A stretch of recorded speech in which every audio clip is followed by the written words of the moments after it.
girl turned down by her crush for being poor. Years later, she became his only hope. But this isn't a typical rags to riches story. This is about Maya Chen, who weaponized a single moment of rejection into a decade-long obsession that consumed everything she built.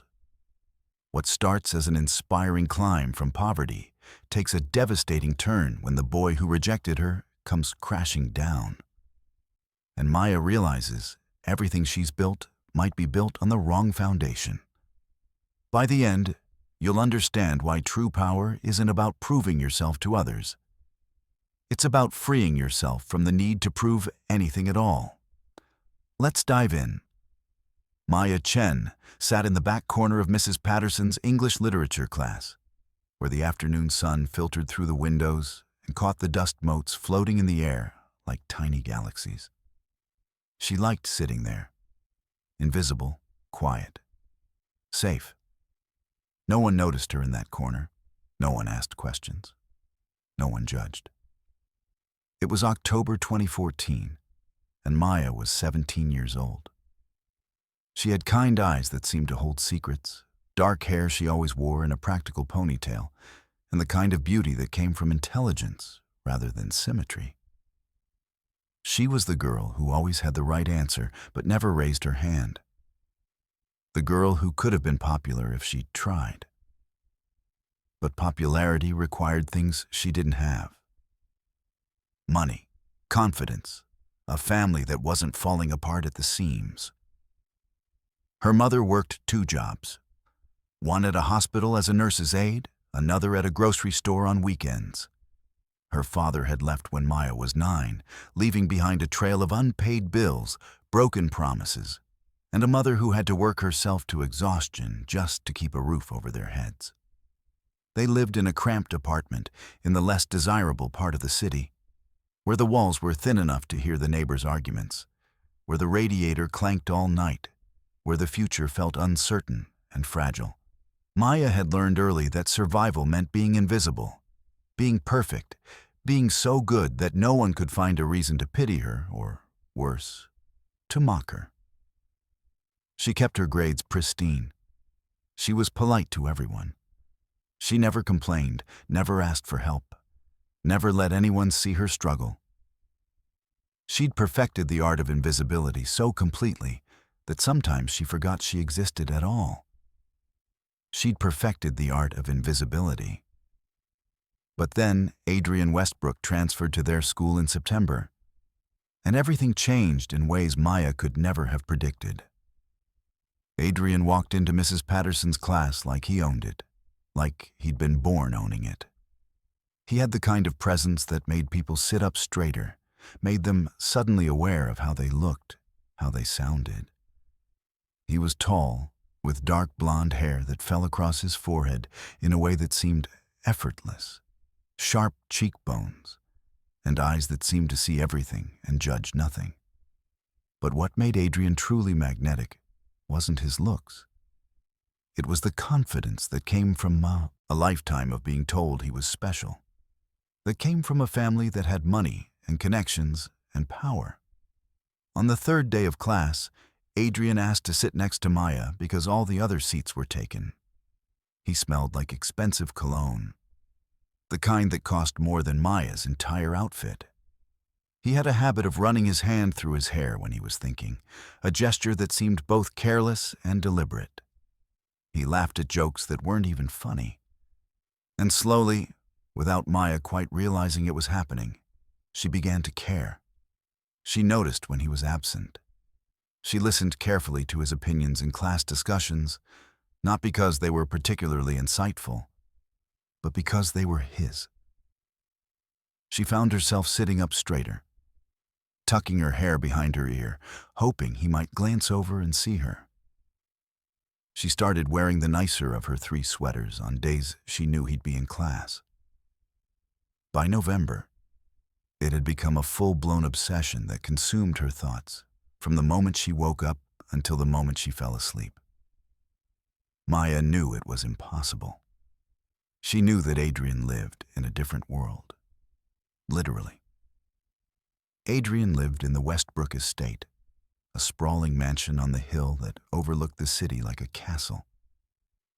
His father was a prominent businessman with offices downtown. His mother was on the boards of 3 charities and had her picture in the society pages of the newspaper. His older sister had gone to Yale and was now studying law at Harvard.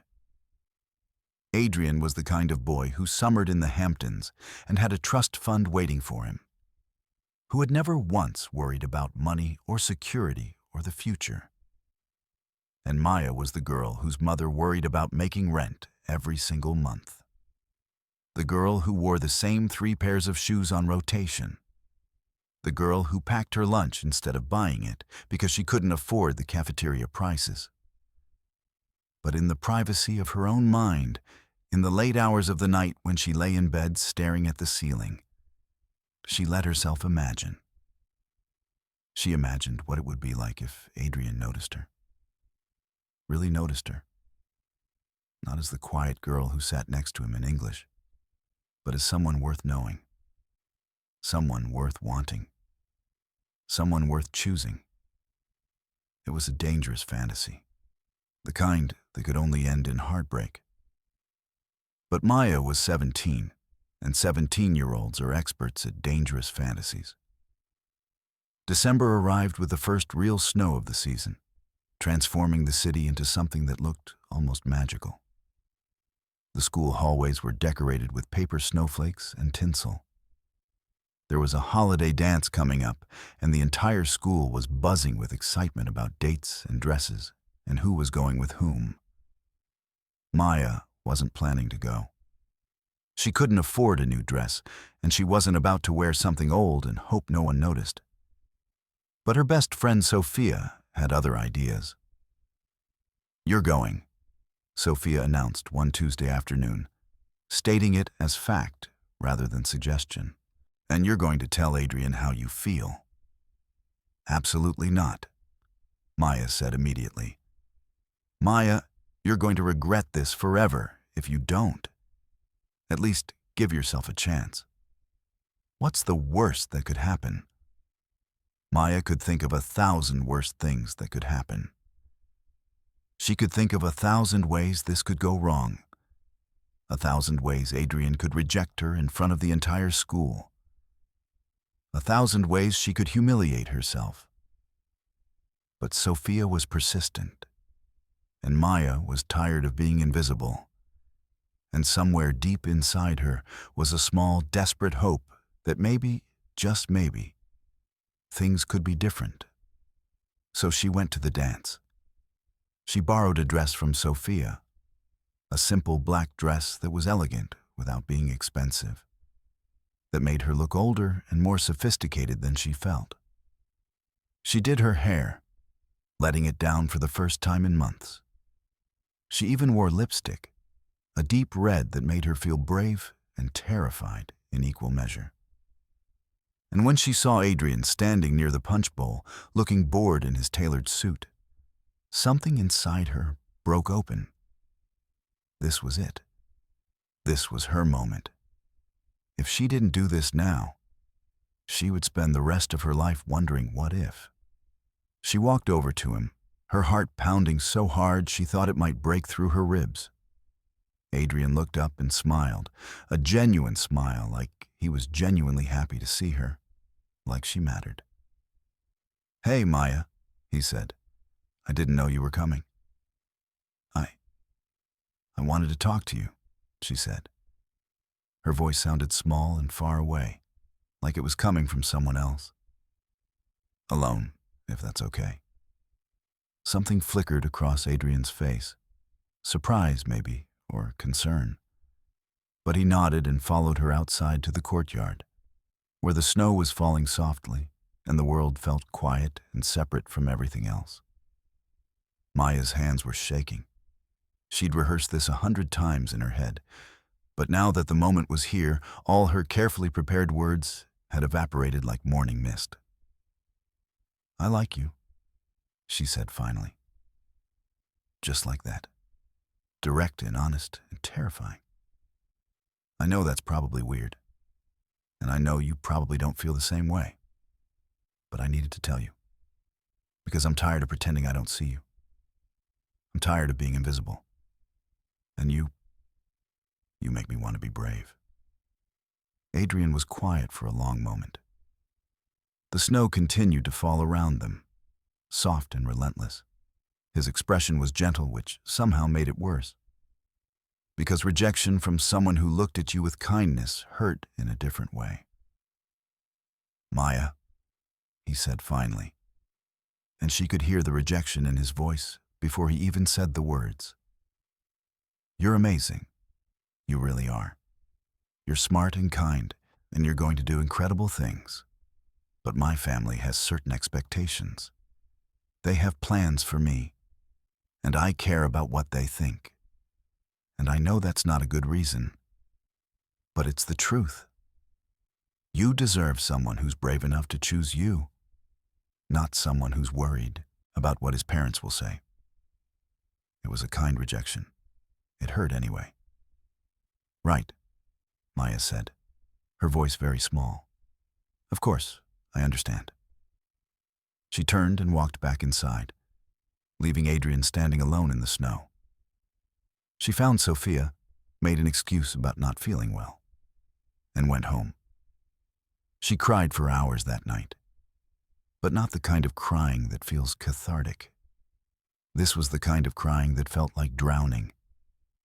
That night, lying in bed with red eyes and a heart that felt like it had been shattered into 1,000 pieces, Maya made a decision. A vow, really, though she didn't call it that at first. She would prove him wrong. She would climb out of poverty. She would become brilliant and accomplished and powerful. She would become someone so successful, so impressive, so undeniably worthy that Adrian Westbrook would see her one day and realize what he'd given up. He would regret his decision for the rest of his life. It was a poisonous vow, though Maya didn't know it yet. She thought it was motivation. She thought it was ambition. She thought it was the thing that would save her. She didn't realize that she was building her entire future on the foundation of someone else's rejection. She didn't realize that this moment, this single moment of heartbreak, was going to shape the next decade of her life in ways she could never have imagined. But as she lay in bed, staring at the ceiling of her tiny bedroom, listening to her mother's exhausted breathing from the room next door, Maya Chen made a silent promise to herself. Adrian Westbrook would regret turning her down, and she would make sure of it. The girl who had been invisible was about to become impossible to ignore. She just didn't know what that would cost her. In the months following the dance, Maya threw herself into her studies and extracurricular activities with a fervor she hadn't known she possessed. The rejection had ignited something deep within her, a fire that pushed her to be better, to become the person she had always dreamed of being. No longer would she accept the corners of classrooms and the shadows of hallways as her only domain. She would step into the light, no matter what it took. Maya spent her evenings buried in textbooks, her desk cluttered with notes and highlighters in every color of the rainbow. She would sit at that small wooden desk in her cramped bedroom, the one her mother had picked up from a thrift store years ago, and pore over chapters on history, literature, mathematics, and science. Her mother would sometimes peek in around midnight, concern etched on her face, and gently suggest that Maya get some sleep. But sleep felt like a luxury she couldn't afford. Not when there was so much to learn, so much to accomplish. She joined the debate team, where her sharp mind and articulate speech earned her the respect of her peers and the admiration of her coach, Mr. Harrison, a man who had seen potential in her from day one. With each debate, she found her voice, a voice that had been stifled for too long by poverty, by insecurity, by the weight of invisibility. As she stood in front of audiences arguing for social justice, climate change, educational reform, and workers' rights. She felt a thrill coursing through her veins. The nervousness that had once paralyzed her transformed into confidence. She was no longer invisible. She was becoming a force to be reckoned with. The first debate was the hardest. Maya's hands trembled as she stood at the podium, facing an audience of hundreds. Her opponent was a senior, confident and practiced, with years of experience under his belt. But as she began to speak, something shifted. The words flowed from her mouth with a clarity and passion that surprised even herself. She cited statistics, told stories of real people affected by the policies she was arguing against, and painted a picture of a better world. By the end of her opening statement, she could see the judges leaning forward, engaged and intrigued. She didn't win that first debate, but she earned the respect of everyone in the room. More importantly, she earned respect for herself. As the season progressed, Maya became known in debate circles for her ability to think on her feet, to construct arguments that were both intellectually rigorous and emotionally compelling.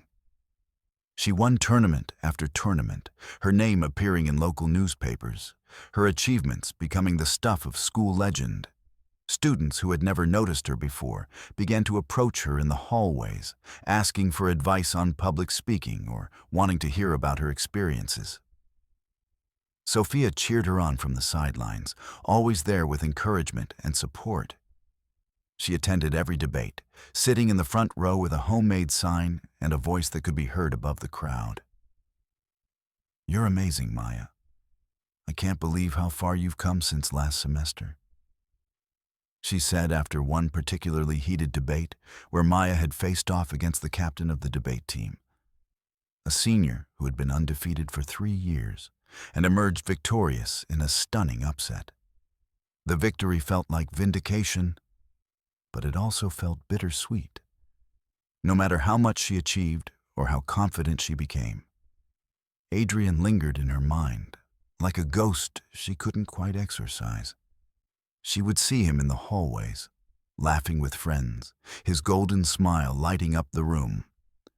And the old feelings would come rushing back with an intensity that took her breath away. She had vowed to herself that she would make him regret his decision, but deep down, she also wrestled with the painful truth. She still liked him, perhaps even more than before. Sometimes, she would catch him watching her with an expression she couldn't quite read. Was it regret? Curiosity? Or was she just imagining things, seeing what she wanted to see? She would never know, because she had decided that she wouldn't give him the satisfaction of trying to win him back. Her success would speak for itself. Her achievements would be her vindication. As winter melted into spring and the world began to bloom with new life, Maya's hard work began to pay off in ways she had only dared to dream about. She was awarded a full scholarship to a prestigious summer program for high school students interested in public policy and law. The program was held at one of the nation's most prestigious universities, and it was an opportunity that came around perhaps once in a lifetime.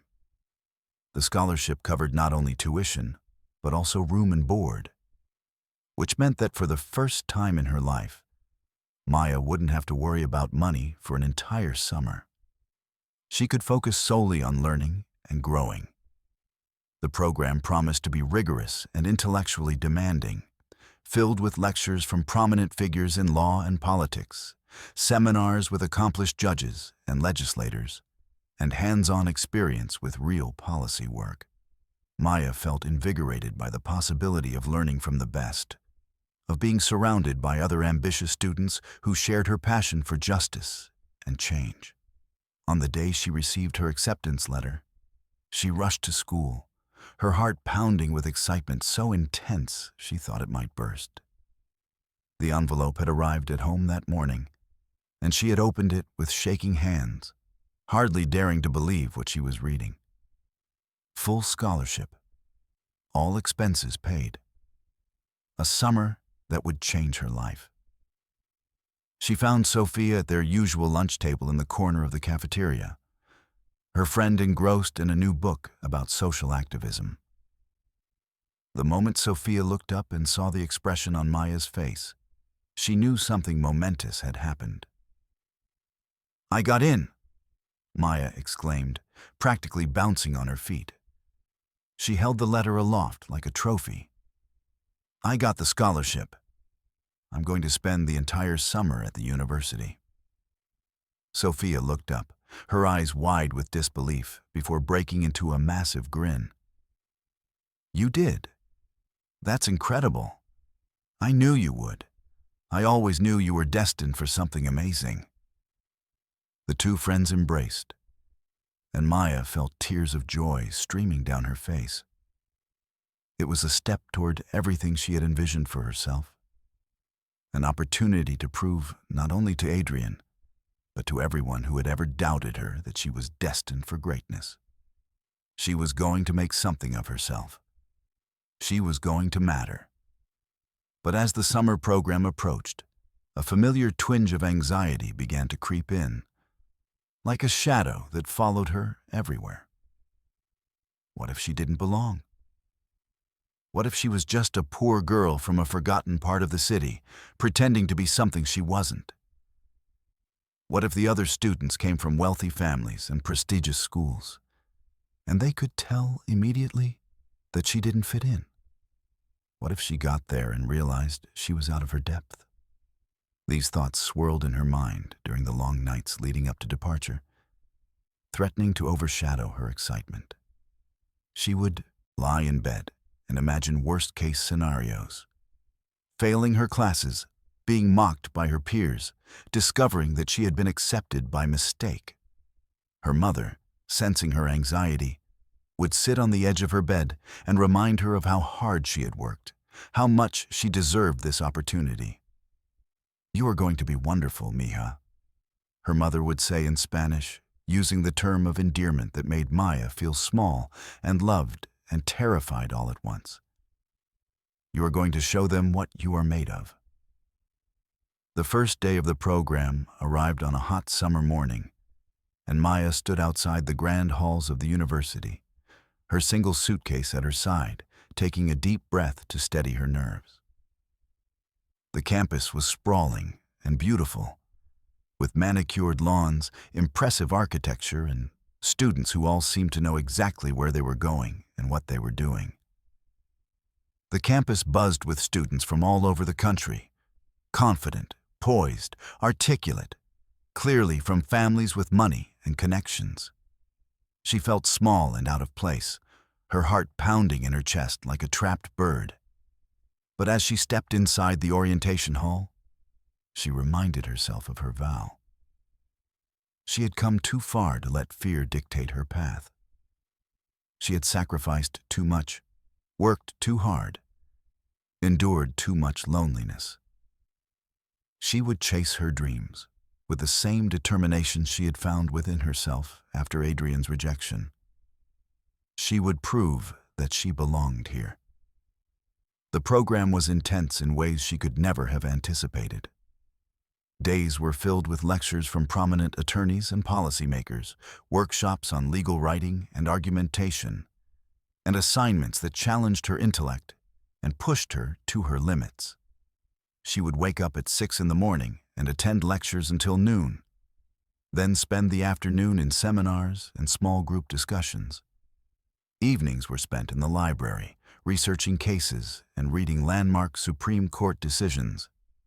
She thrived in this environment, absorbing every word, every piece of knowledge, like a sponge soaking up water. The professors were impressed by her insights and dedication, and she quickly became known as one of the standout students in the program. During class discussions, her hand would shoot up first, and her comments would often prompt nods of approval from the instructors. One evening, during a networking event held on the university's rooftop terrace overlooking the city, Maya found herself speaking with a distinguished guest, a successful attorney named Dr. Patricia Morrison, who had once worked for a nonprofit organization dedicated to civil rights. Dr. Morrison was in her 60s, with gray hair and kind eyes that had clearly seen a lot of injustice in the world and had chosen to fight against it anyway.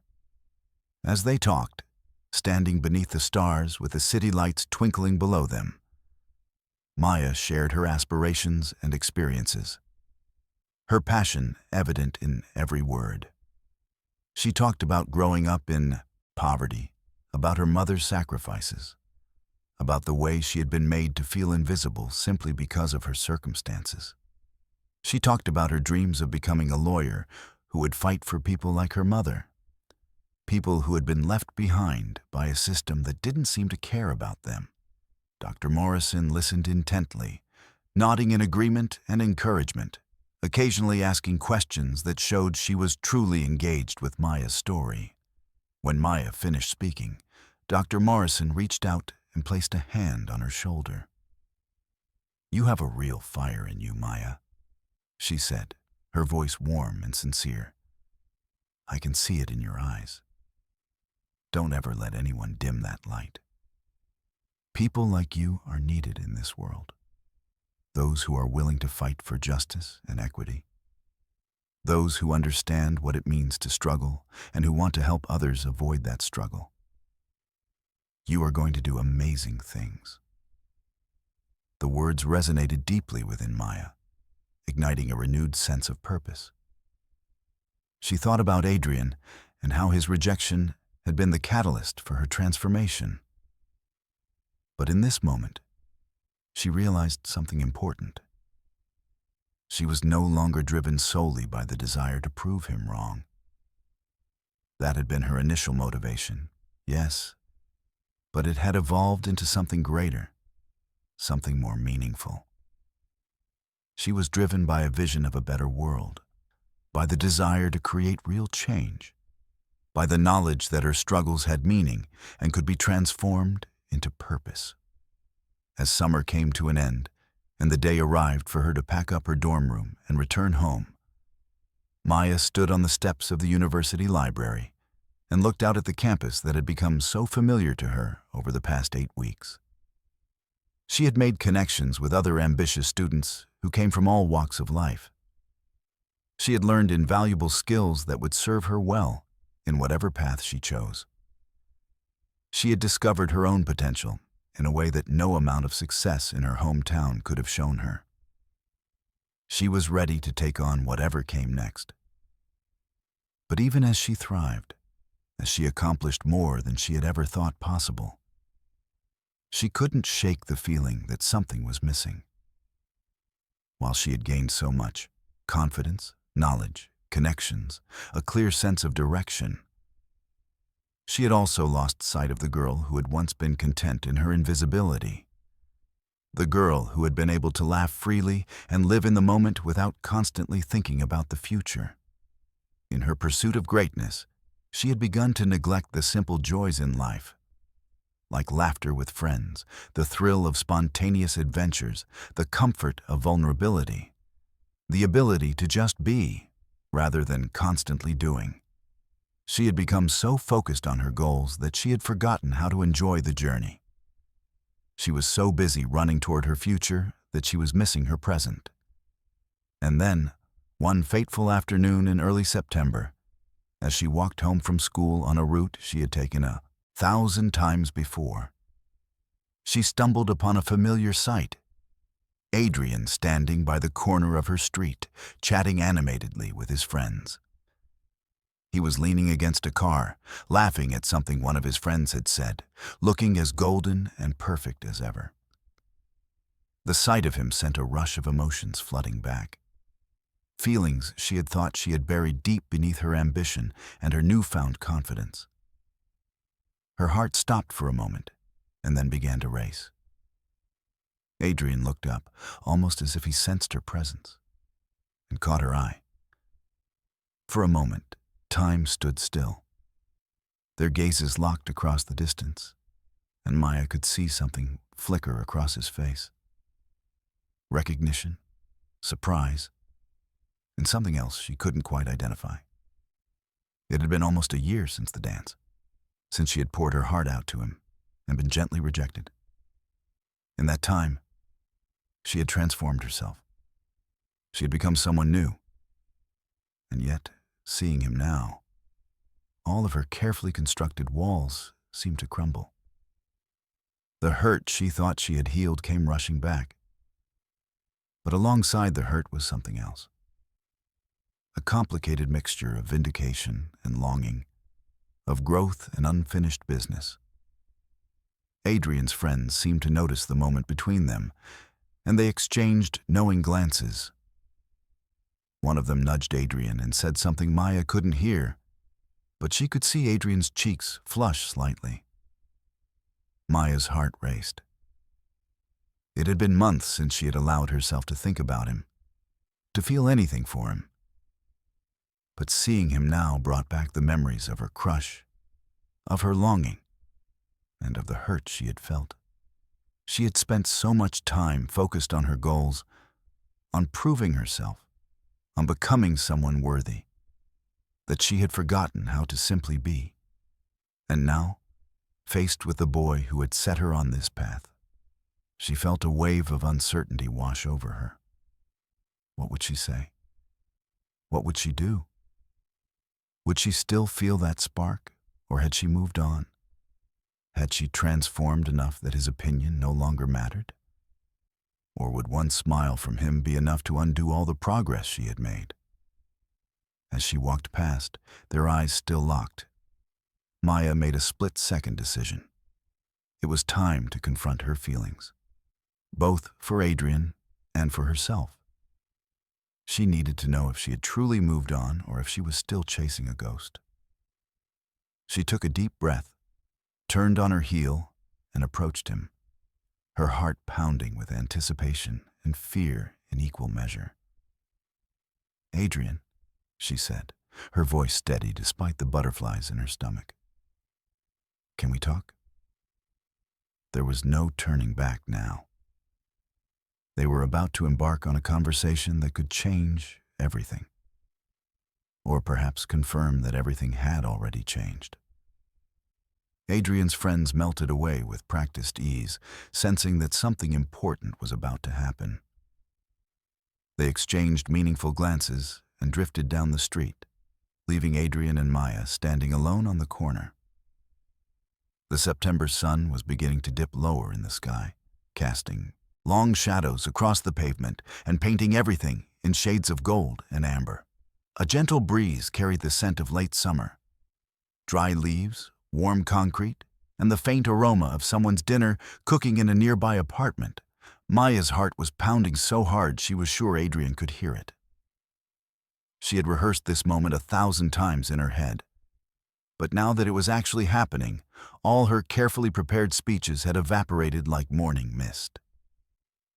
She stood there, her backpack slung over one shoulder, trying to look confident and composed, when inside she felt anything but. "Maya," Adrian said, and there was something in his voice that she hadn't expected. Surprise, certainly, but also something that sounded almost like relief, as if he had been waiting for this moment too. I didn't expect to see you." "Yeah, well, I live here," Maya said, and then immediately regretted the sharpness in her tone. It sounded defensive, almost hostile, and that wasn't what she wanted to convey. She softened, trying again. I was just heading home from school. I have debate practice most days, but today we had the day off because the coach had a meeting with the administration." Adrian nodded slowly, and for a moment they stood in awkward silence. It was strange, Maya thought. How much could change in a year? The boy standing in front of her looked the same on the surface. Same sharp features, same confident posture, same expensive designer clothes that probably cost more than her entire wardrobe. But something about him felt different to her now. Or perhaps she was the one who was different. Perhaps she had changed so much that she was seeing him through new eyes. "You look different," Adrian said finally, as if reading her thoughts.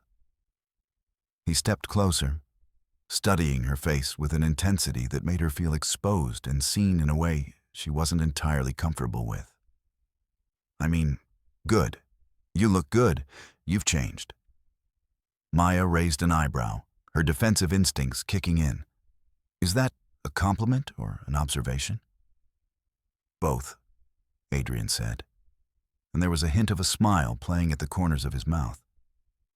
I heard about the summer program and the debate team. Everyone's been talking about you.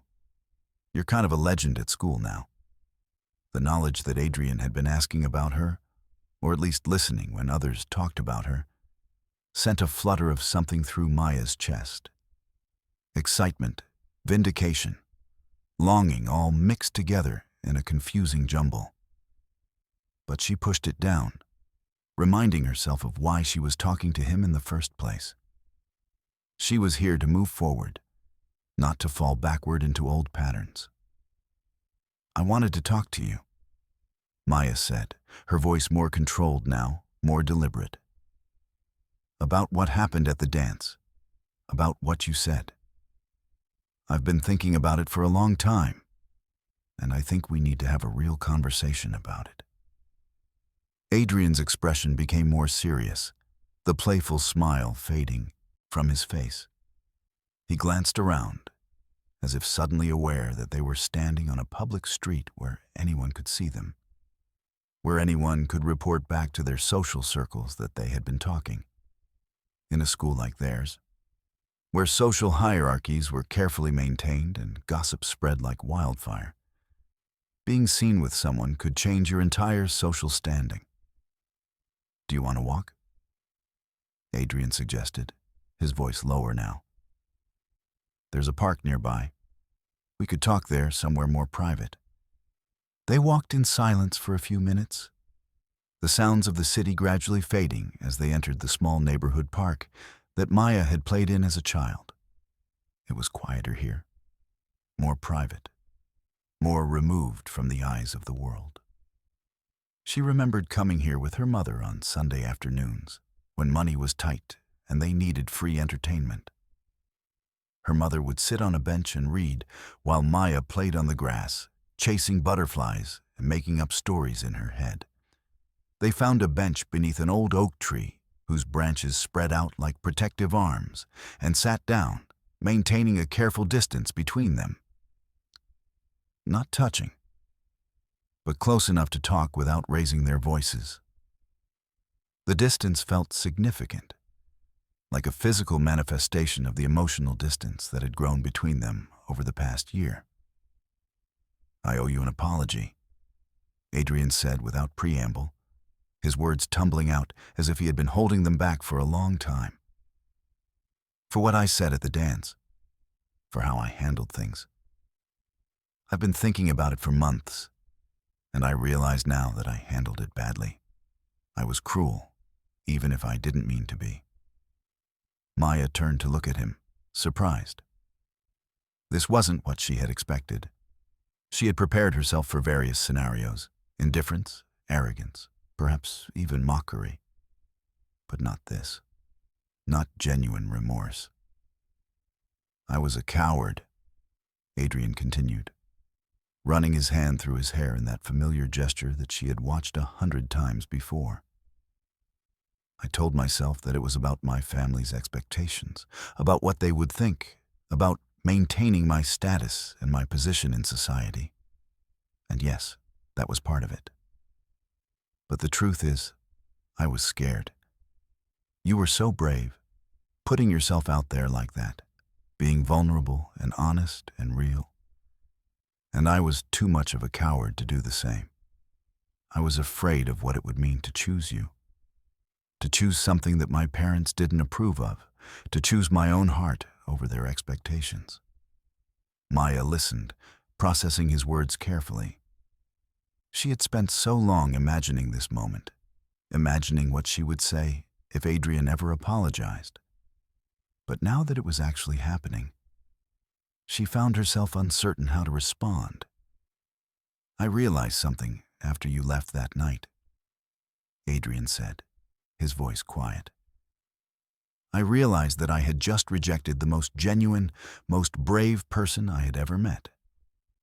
And I've spent the last year watching you become even more impressive, even more amazing, and realizing what I gave up. Maya felt a strange mix of emotions washing over her. Part of her wanted to throw his words back in his face, to tell him that she didn't need his validation anymore, that his opinion no longer mattered to her. But another part of her, the part that was still 17 and still vulnerable, still capable of being hurt, wanted to believe him, wanted to think that her pain had meant something, that her transformation had been worth it. "Why are you telling me this now?" she asked, her voice carefully neutral. "Why does it matter what you think now?" Adrian was quiet for a long moment, his eyes fixed on a group of children playing on the grass in front of them. A little boy was chasing a soccer ball, his laughter carrying across the park. Adrian watched him with an expression that was difficult to read. "Because I've been thinking about it for months," Adrian said finally. "Because I see what you've accomplished, and I realize what I gave up. And because I wanted you to know that your courage that night, it mattered. It changed me, even if I didn't realize it at the time. It made me question everything I thought I knew about myself and about what matters in life." Maya felt a strange mix of emotions. Part of her wanted to dismiss his words as too little, too late. But she also recognized the sincerity in his voice, the genuine remorse that seemed to be coming from a real place. "I spent the last year trying to become someone you would regret rejecting," Maya said quietly, her voice barely above a whisper. "I made a vow that night that I would prove you wrong, that I would become so successful and impressive that you would wish you had chosen me. I wanted you to see me in the hallways and think, 'I made a mistake. I should have said yes.'" Adrian flinched slightly at her words, and Maya continued, the words pouring out now like water breaking through a dam. "But then, something happened. Somewhere along the way, I stopped doing it for you. I stopped trying to prove anything to you.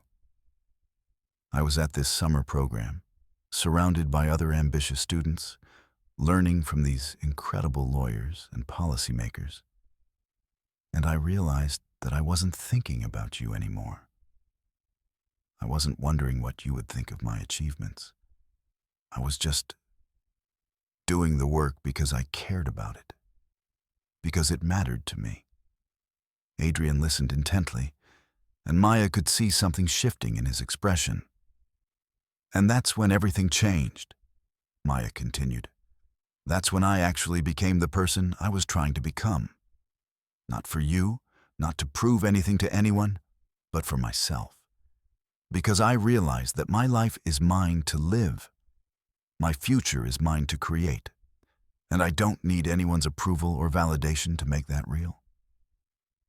"I'm glad," Adrian said, and he sounded like he meant it. There was no trace of bitterness or resentment in his voice, just genuine happiness for her.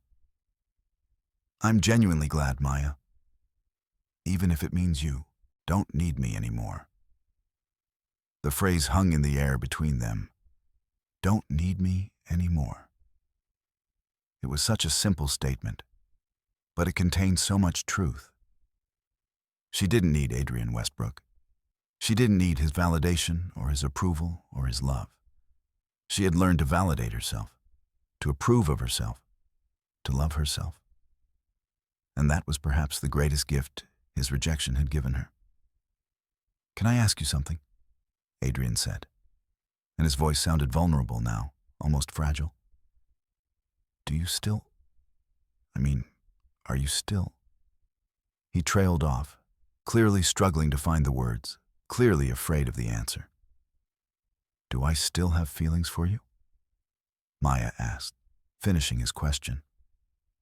She considered the question carefully, examining her own heart with the same intellectual rigor she applied to debate arguments, turning it over in her mind like a puzzle she was trying to solve.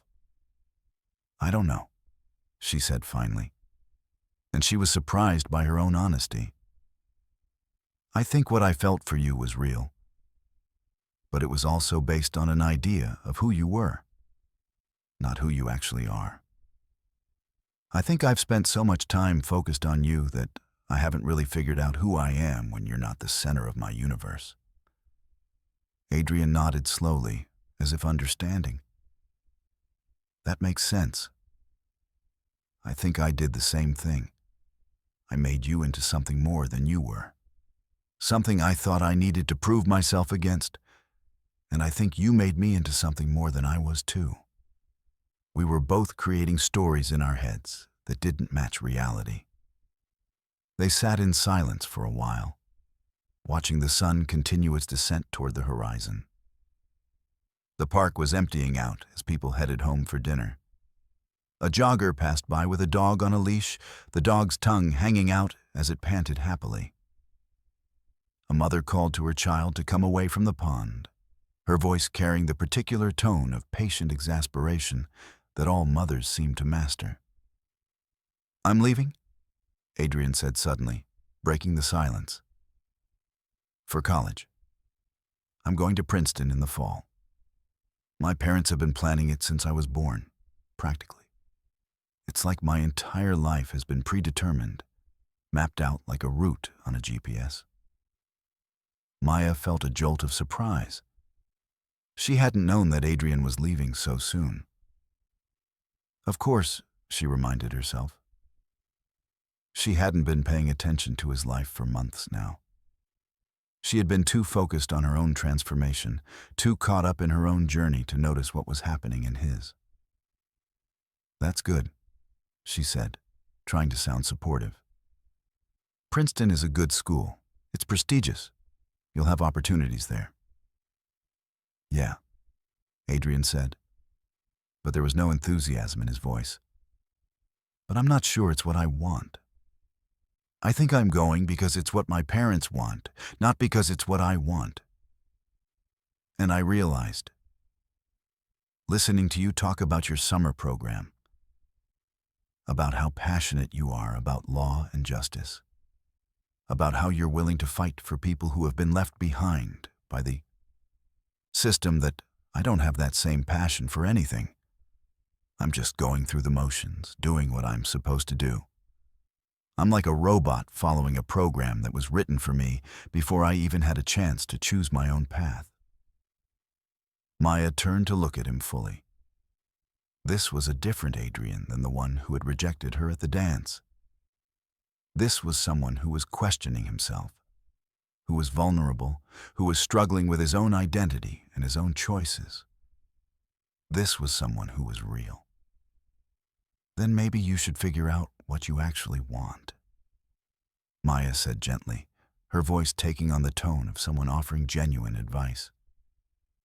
"Before you spend 4 years studying something you don't care about, before you spend 4 years building a life that doesn't belong to you." "Maybe," Adrian agreed, but there was resignation in his voice. "But I think it's too late for that. My parents have already made the arrangements, paid the deposits, told all their friends about it. It's already decided. It's like the train has left the station and I'm just a passenger on it, watching the landscape pass by without really being part of the journey." There was a resignation in his voice that made Maya sad. She recognized it because she had felt it herself.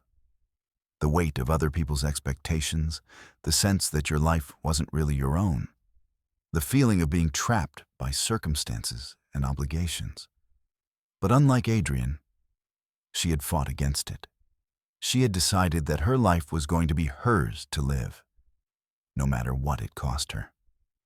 "It's never too late," Maya said firmly, her voice taking on the passionate tone she used in debates. "You're 17. You have your whole life ahead of you. If Princeton isn't what you want, then don't go. Find another path. take a gap year and figure out what you actually care about. Apply to different schools, travel, work, volunteer. There are always options, even if it doesn't feel that way right now. The only person who can decide what your life is going to look like is you. Adrian looked at her with something like wonder, as if she had just revealed some great truth that he had never considered before. When did you become so wise? Maya laughed, surprising herself with the sound. I'm not wise. I'm just someone who's learned that other people's expectations can destroy you if you let them. And I'm not going to let that happen to me anymore. I'm not going to spend my life trying to fulfill someone else's vision of who I should be. And I think you shouldn't either. They talked for another hour as the sun sank lower and the sky turned shades of purple and pink and orange. Adrian told her about his life over the past year, about the pressure from his parents to maintain his grades and his social status, about the friends who seemed to care more about designer labels and exclusive parties than about anything real or meaningful, about the vague sense of emptiness that had been growing inside him despite having everything he was supposed to want.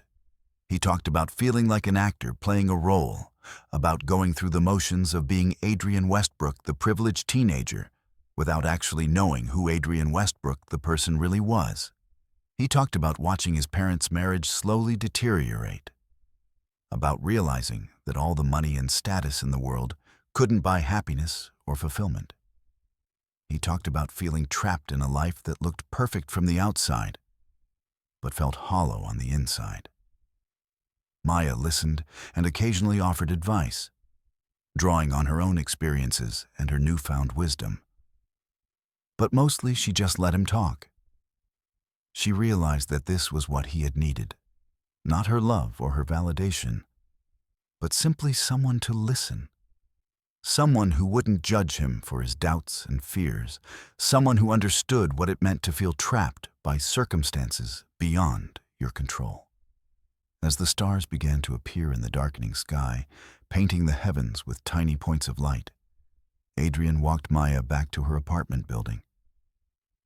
They walked slowly, in no hurry to end the conversation, their footsteps echoing on the sidewalk. They stood outside for a moment, neither quite sure how to say goodbye, as if acknowledging the goodbye would make it real and final. I'm sorry, Adrian said again, and this time his apology seemed to encompass everything. The rejection at the dance, the year of pain she had endured, the time they had both wasted on expectations and assumptions.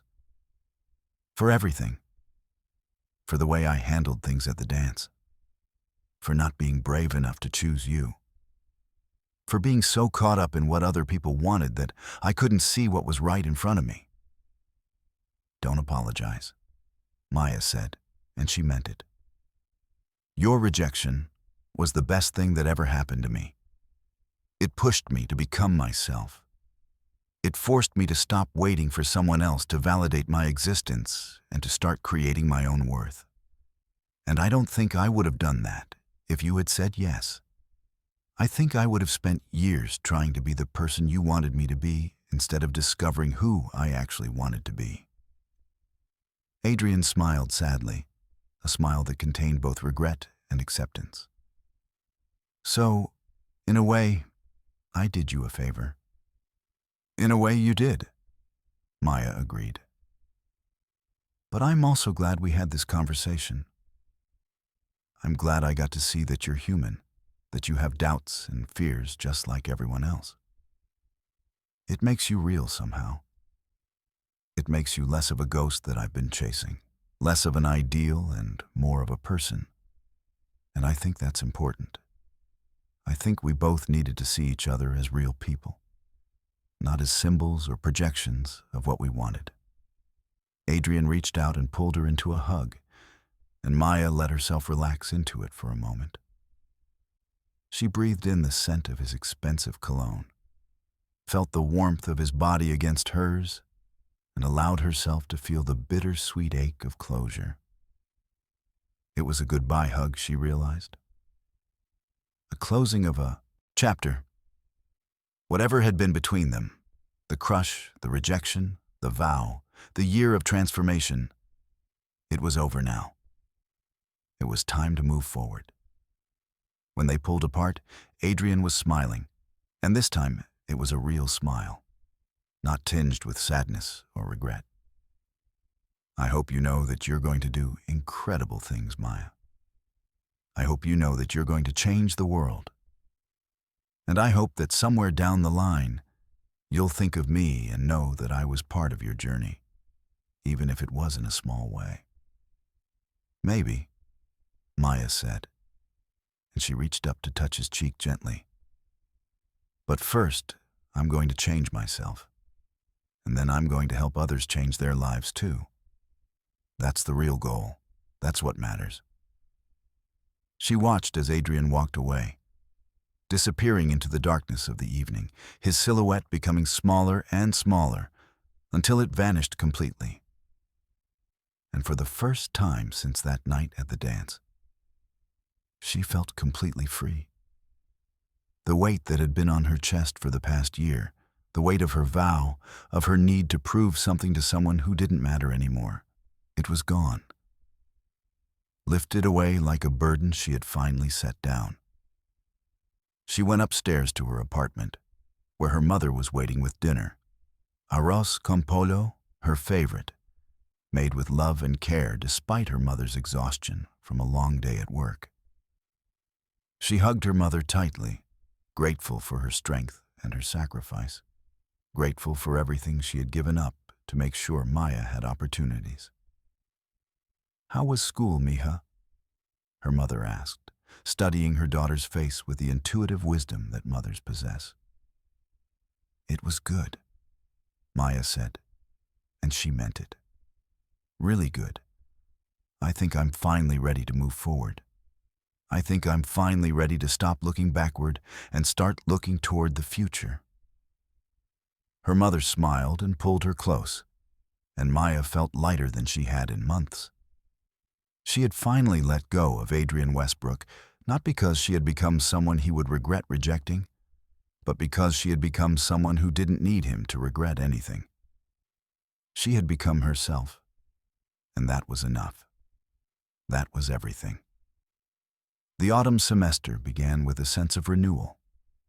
Maya walked through the school corridors with newfound confidence. She was no longer invisible. Students greeted her in hallways, teachers valued her insights, and college recruiters had begun reaching out. But what mattered most was that she no longer needed external validation. She had learned to validate herself. Sophia remained her constant companion. They spent lunches together, now often joined by other students drawn to Maya's passion and authenticity. "You've become kind of a celebrity," Sophia said one October afternoon, flipping through a college brochure. "I saw freshmen pointing at you yesterday. You're a school legend." Maya rolled her eyes, smiling. "I'm just good at debate." "You're more than that," Sophia said seriously. "You actually stand for something. You're willing to fight for what you believe in. Most people our age just try to get through high school without making waves. But you're trying to change the world." In debate class, under Mr. Harrison's mentorship, Maya had reached a new level of mastery. She wasn't just learning to construct arguments, she was understanding systemic inequality and the real impact of policy decisions. "You have a gift, Maya," Mr. Harrison told her after practice one day. "It's not just intelligence. You actually care about the people you're arguing for. That passion makes you compelling." "Thank you," Maya said, "but there's so much I still don't know." "That's the mark of true intelligence," Mr. Harrison replied, knowing which questions to ask. As the semester progressed, Maya began thinking seriously about college. She researched schools not based on rankings, but on their values, commitment to diversity, and track record of producing social justice advocates. She read profiles of alumni who had become civil rights lawyers and activists. One evening, in late October, surrounded by college brochures, Maya researched 15 schools. When her mother came home from her hospital shift, Maya showed her the materials. "These are all good schools," her mother said after reviewing them. "But choose the one that feels right to your heart. The one that makes you feel excited, scared, and ready for the challenge." Over the next weeks, Maya visited several campuses. Some felt too pretentious, too disconnected from real community needs. But one mid-sized university in a mid-sized city felt different. It was deeply committed to community engagement and social justice.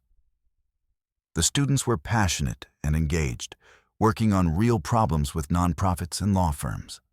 The professors genuinely invested in student development. "This is it," Maya said, walking across campus. "This is where I belong." She began working on applications with renewed focus. Her essays were deeply personal and vulnerable. She wrote about growing up in poverty, her mother's sacrifices, Adrian's rejection as a catalyst for transformation, and her genuine passion for social justice, not to prove anything to anyone, but because these issues mattered to her. By November, Maya submitted her applications and threw herself into debate season. Regional competitions were coming in spring, and she was determined to reach nationals. One December afternoon, Marcus, a sophomore on the debate team, approached her during a break. "How did you get so confident?" he asked. "I've been doing debate for 2 years and I still get nervous." "I wasn't always confident," Maya admitted. "When I started, I was terrified. But I realized nervousness wouldn't disappear by waiting.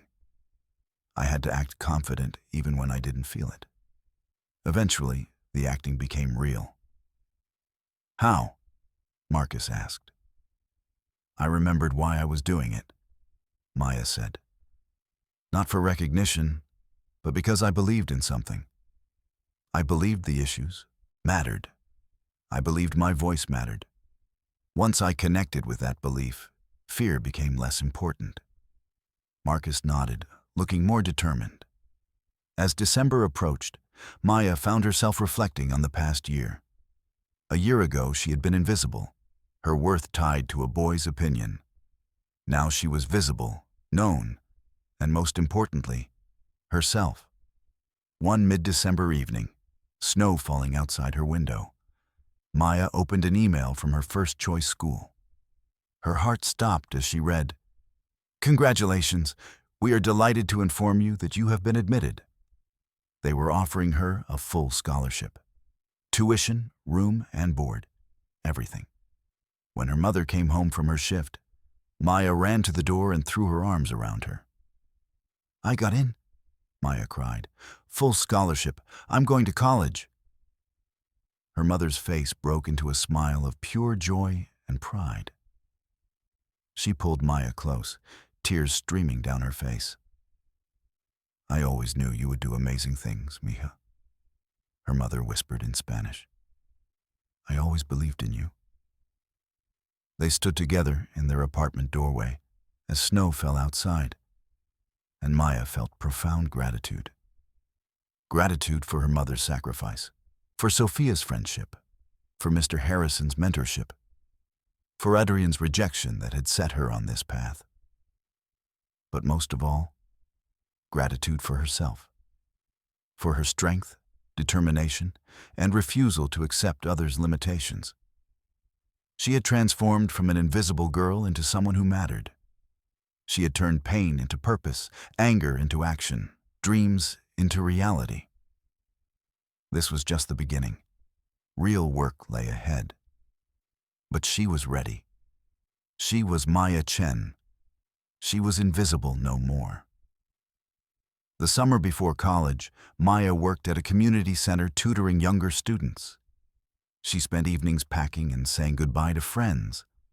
Sophia and Maya had multiple dinners together, both trying not to cry as they acknowledged that college would change their daily friendship. In mid-August, Maya and her mother packed her belongings into 2 suitcases and a backpack. Her mother took rare days off work to help her move into the dorm. The drive to campus took 3 hours. When they arrived, the campus was bustling with activity.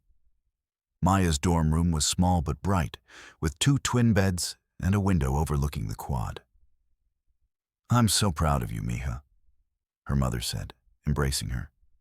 "You've worked so hard for this. You're going to do amazing things." "I'm going to miss you," Maya said, tears forming. "This is your time now," her mother replied. "Don't worry about me. Remember where you come from and why you're here." When her mother left, Maya felt a mixture of sadness and excitement. Her roommate Sophie arrived later, a friendly, outgoing pre-med student from Connecticut. Despite their different backgrounds, they clicked immediately. The first week was overwhelming. There were orientation activities, campus tours, and club fairs. Her classes started the second week. Her constitutional law class was taught by Professor Martinez, a former civil rights attorney. On the first day, she explained the importance of understanding both what the Constitution says and how it has been used to protect and deny rights. After class, Maya approached her. "I'm interested in civil rights law. Do you have advice?" "Get involved in community work," Professor Martinez said. "The best lawyers understand the real-world impact of law.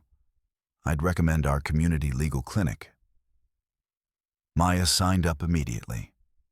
The clinic met twice weekly, and she would interview clients, research legal issues, and prepare cases. The first weeks were challenging. The academic work was harder than high school, requiring more independent thinking. The social aspect was even more difficult. She was surrounded by students from privileged backgrounds, students whose parents were lawyers, judges, or business executives. One evening in the dining hall, students were discussing their families. "My dad's a partner at a law firm," Brad said. "I'm basically guaranteed an internship and job after graduation." "My mom's a judge," another student added. "I can get an internship anywhere I want." Maya listened quietly, feeling alienated. Her mother was a nurse with no legal connections. "What about you, Maya?" Sophie asked. "What does your mom do?" "She's a nurse," Maya said simply. "That's cool," Sophie said genuinely. "Nurses do all the real work." That night, Maya called her mother. "Do you ever feel like you're not good enough because of your job?" "Every day," her mother admitted. "But my worth isn't determined by my job or money. It's determined by who I am as a person, my character, my values. And you, Mija, have so much worth. Don't let anyone make you feel otherwise." As the semester progressed, Maya found her rhythm. She developed a routine of classes, studying, and volunteer work. She made friends beyond Sophie and joined the debate club. In constitutional law, she thrived. Professor Martinez called on her frequently, and her answers were thoughtful and well-reasoned. In late October, the professor asked her to stay after class. "You're doing exceptional work," Martinez said. "I'm working on a project about voting rights and voter suppression. I could use a research assistant. It would be unpaid, but you'd get course credit." "Yes," Maya said immediately. "I'd love to do that." "You have the intellect and passion," Professor Martinez said. "That's rare." Maya's confidence grew as the semester progressed. She was earning A's in most classes and making meaningful contributions at the legal clinic. But there were also moments of doubt and homesickness. One evening, after doing poorly on a math midterm, Maya called Sophia. "I don't know if I can do this," Maya confessed. "Everyone here is so smart. Everyone has more experience." "You're smarter than you think," Sophia said firmly. You've overcome so much more than these people. You're going to be amazing." After hanging up, Maya studied harder, got a tutor, and brought her grade up. She learned that struggling didn't mean failing. It meant growing. Thanksgiving came, and Maya went home for the first time. Walking into her apartment, everything looked smaller, but more precious. Her mother hugged her and didn't let go. "Welcome home, Mija. I've missed you so much." They spent the holiday cooking, watching movies, and talking about college. On Thanksgiving Day, her mother raised her glass. "To my daughter, Maya Chen, who is changing the world. To the future lawyer and advocate. I am so proud of you." Maya felt tears in her eyes. She had come so far from the invisible girl who had made a vow in anger. When she returned to campus, Maya felt renewed. She finished the semester strong, earning mostly A's with 1 B+ in math, enough to maintain her scholarship. On her last day before winter break, Professor Martinez called her into her office. "I've been impressed with your work," the professor said. "Your thinking is sophisticated and nuanced. You have a real future in this field. There's a summer internship program at a prestigious civil rights organization. I'd like to recommend you." "Really?" Maya asked, surprised. "Really," Professor Martinez confirmed. "You have something special, Maya. Don't waste it." As Maya packed to go home for winter break, she felt accomplished and proud. She had survived her first semester. She had thrived. She had found her place. She was no longer invisible. She was becoming the person she was meant to be. Winter break brought Maya home, where she enjoyed the warmth of family and familiar traditions. They decorated a small Christmas tree, shared gifts, and created lasting memories. On Christmas morning, Maya gifted her mother a cozy blanket and a scarf, which filled her with joy. As the break continued, Maya prepared for her upcoming summer internship at a civil rights organization. She researched the organization and felt excited about the opportunity to make a difference. Maya also decided to enroll in a winter math course to strengthen her skills. On New Year's Eve, Maya and her mother celebrated together, reflecting on their hopes for the new year. Maya dedicated herself to her winter course, gaining confidence and improving her math skills. She continued volunteering at the legal clinic, working on cases related to housing discrimination and tenant rights. After winter break, Maya returned to campus feeling determined. She settled back into her routine of classes and volunteering while becoming more involved in student organizations focused on social justice. One day, she received an email from Professor Martinez about her summer internship application. The civil rights organization wanted to schedule an interview. Excited, Maya prepared thoroughly, practicing her responses and researching the organization. On interview day, dressed in a smart blazer, she felt a mix of nerves and excitement. During the interview, she passionately discussed her experiences and commitment to civil rights work. Regardless of the outcome, she felt accomplished. Days later, Maya received an email with the subject line, "Congratulations." She had been offered the internship.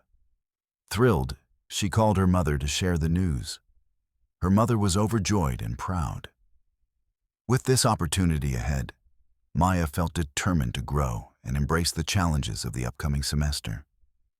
She was on her way to becoming the advocate she had always dreamed of being.